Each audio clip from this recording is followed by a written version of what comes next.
શિવકુંજાશ્રમ જાળિયા ખાતે શ્રાવણ માસ પર્વને લઈને યજ્ઞનો પ્રારંભ થયો।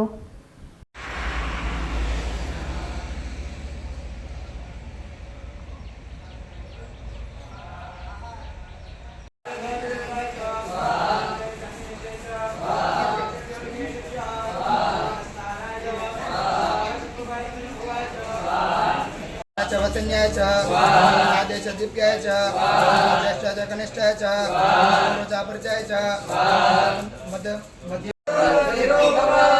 बोलिए गजानन गणपति महाराज। स्वस्ति न इंद्रो प्रदक्षिणाः स्वस्ति न अरुणा विश्ववेदाः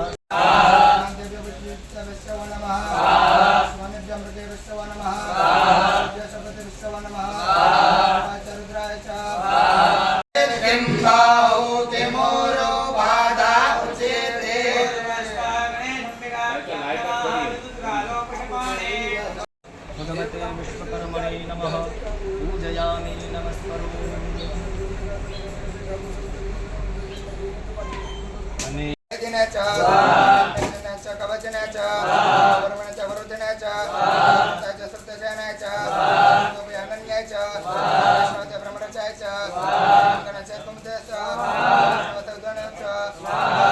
જાળિયાની અંદર વિશ્વનંદ માતાજીના સાનિધ્યમાં ભગવાન શ્રી સોમનાથ મહાદેવને સન્મુખે આજે સંપૂર્ણ શ્રાવણ માસ દરમિયાન ઋષિકુમારો જે વૈદિક રીતે મહારુદ્ર યજ્ઞનો પ્રારંભ આજથી થઈ રહ્યો છે અને આ યજ્ઞની અંદર સંપૂર્ણ શ્રાવણ માસ દરમિયાન વિવિધ પ્રવૃત્તિઓ જેમ કે સામાજિક છે, ધાર્મિક છે, આ ઉપરાંત ભોજન ભજન આવું બધા ઉપક્રમો વિવિધ રીતે યથાયથાય યોગ્ય સમયે અમે ગોઠવી રહ્યા છીએ, જેનો દર્શનનો અને પ્રસાદનો લાભ સૌ ભક્તો લઈ રહ્યા છે।